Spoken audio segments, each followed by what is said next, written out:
আপনাদেরকে সবাইকে বলতেছি, আপনাদের ছেলে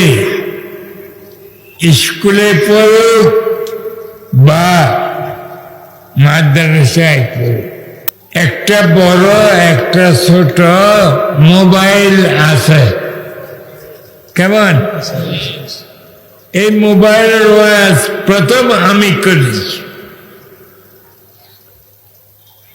এই ছেলে মেয়েদেরকে মোবাইল দিবেন না, মোবাইলের জন্য টাকা পয়সা দিবেন না। ওখানে নাচ গান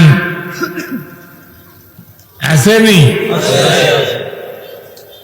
এই ঘুমের সময়ও ওই নাচ গান মোবাইল এমন করে রাখে ঘুমাইতেছি। সত্য না মিথ্যা? লেখাপড়া কিচ্ছু নাই, লেখাপড়া কিচ্ছু নাই, এই মোবাইলে শেষ করে দিচ্ছে।